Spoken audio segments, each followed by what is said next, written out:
During Cristiano Ronaldo's tenure at Manchester United, every fullback on the other club was physically ready to face him.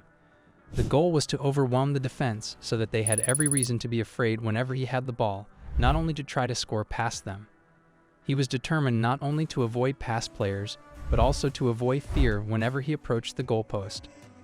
And Ronaldo was threatening practically everywhere on the pitch, not to mention scoring from volleys that most players wouldn't consider attempting, let alone fouling him. Neither was that a solution. If the defenders tried to tackle him, they usually ended up with a lot greater headache because Ronaldo had lethal free kicks, which were almost like long-range penalties if you ever watched soccer games when he was still playing for Manchester United. You must have missed something very amazing. Don't worry though, because we've included a list of some words you can use. At this point, we need to examine more closely how Ronaldo became one of them. One of Manchester United's tests came in August when they played Sporting Lisbon in a friendly preparatory match that was originally intended to be merely a warm-up for the Red Devils. By 2006, he was one of the best soccer players in the world, and he only got better from there. What transpired, however, was not at all what one could anticipate under typical conditions. Cristiano Ronaldo, who was 17 at the time, went to the pitch and created his own stage. When the referee blew the whistle, Ronaldo's amazing abilities, speed, and reckless dribbling delighted the crowd. In thrilling displays, captivating dribbling, and daring offensive methods. Even the hard-charging Manchester United defenders were in awe of Cristiano Ronaldo's impact. One of the most brilliant incidents showed this as Ronaldo unfairly taunted John O'Shea, who had no chance of stopping him. For instance, in one play, Ronaldo had the ball at the wing receive the ball. He did step over and left his opponent, marking him sore. He then proceeded to cut inside again and produced a perfectly placed cross, which demonstrated his football brain and skill. Ronaldo must have had a stinker of a performance that night because by the end of the match, the United players were begging Sir Alex Ferguson to sign the young talent. Ferguson later said, "It was one of those performances you don't forget. I knew we had to get him." Without wasting much time, United initiate talks with Sporting Lisbon with Ronaldo transferred for £12. $24 million, a record fee for a teenager at the time. They decided that Ronaldo should wear the number 28 shirt, which he had sported when he was at Sported. But Sir Alex had a different assign for his rising star, Ronaldo, and he wanted him to wear the number 7 jersey, a number formerly donned by the likes of George Best, Eric Cantona, and David Beckham. The shirt number is more than an ordinary number, it is the number of a champion. A great icon that Ronaldo is now required to follow. Ronaldo's first appearance on the Manchester United team was on 16 August 2003, where he performed as a substitute in the Bolton Wanderers match. He entertained the Old Trafford crowd with his skill, speed, and enigmatic skills within the space of half an hour. His displays left Bolton's defense flat-footed, eventually making Ronaldo the first player to stand in ovation for any debut game, let alone for an 18-year-old throughout the 2003-2004 season. Every defender in the English Premier League would always shift when Ronaldo was nearby with the ball. His erratic dribbling, high speed, and persistence proved to be quite set value. His dribble was unpredictable, hence caused pinpointing of the midfielder difficult. He was very fast and never tired. This characteristic was most exemplified with Ronaldo since he was always eager to face his marker and use his skills to turn around a match on a blink of an eye. Probably the most memorable performance which I remember is the one in November 2003, when Ruud van Nistelrooy made his first goal for Manchester United against Portsmouth. It was having a free kick where he was trying to avoid the mass and take it past the goalkeeper, and the ball ended in the back of the net. At the end of the season, Ronaldo had played 40 matches, making 6 goals and creating 9 assists, making him emerge a star. His work in helping United to clinch the FA Cup cannot be overemphasized, and he was duly rewarded through various man of the match performances that eventually saw him clinch the Sir Matt Busby Player of the Year award. This has just been the start of Ronaldo's stairway to stardom in the subsequent season. The conversion of Ronaldo stepped up.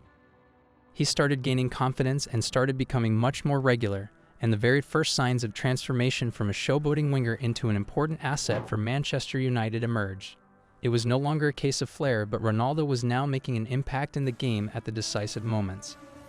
The highlight of that season was undoubtedly a match in October 2004 by Manchester United against Arsenal, which stopped the amazing unbeaten run of the latter. At 49 games, Ronaldo was instrumental in United's 2-0 victory, especially because of his pace and technique that confounded the Arsenal backline.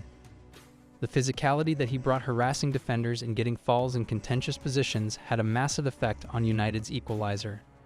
Ronaldo was more involved in the build-up to the first goal of the match, and this shows his value in the team. This match can be considered a turning point in the group stage of Manchester United as well as in the life of Ronaldo.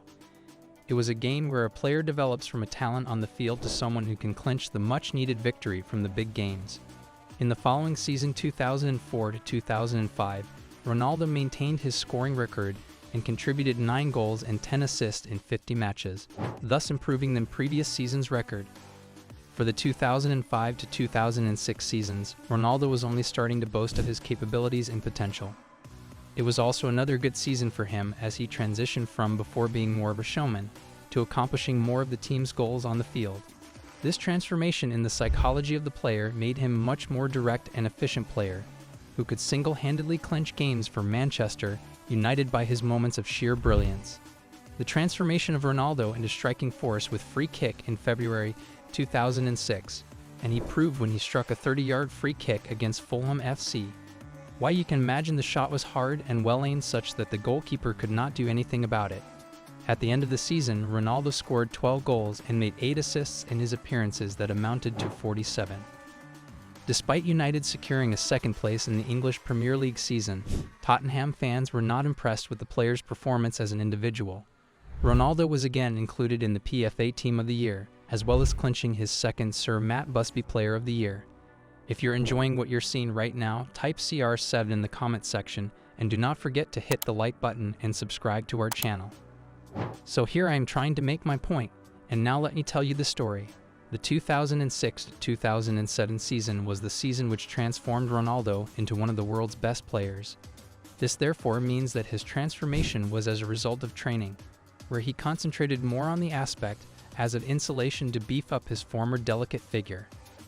This commitment paid off as Ronaldo emerged as Manchester United's star player following Ruud van Nistelrooy's departure.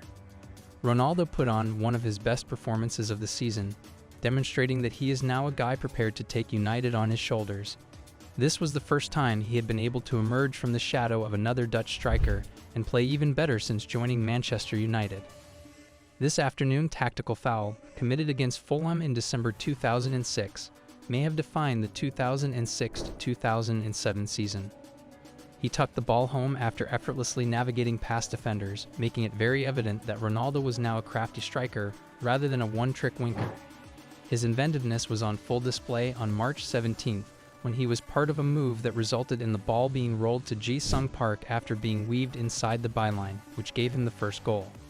Later in the season, Ronaldo responded to a counterattack right away, and Part 1 joined Wayne Rooney. The 2006-2007 season may thus be characterized as the year when Ronaldo truly started to establish himself as an international player, as he passed this to Rooney to complete the move brilliantly. Do you now support Ronaldo's transfer to Manchester United? Would you like us to describe his illustrious Real Madrid career? We sincerely hope you found the post enjoyable. Please share your ideas in the space provided for comments below. We then reach the conclusion. I appreciate you watching, and I hope to see you next season.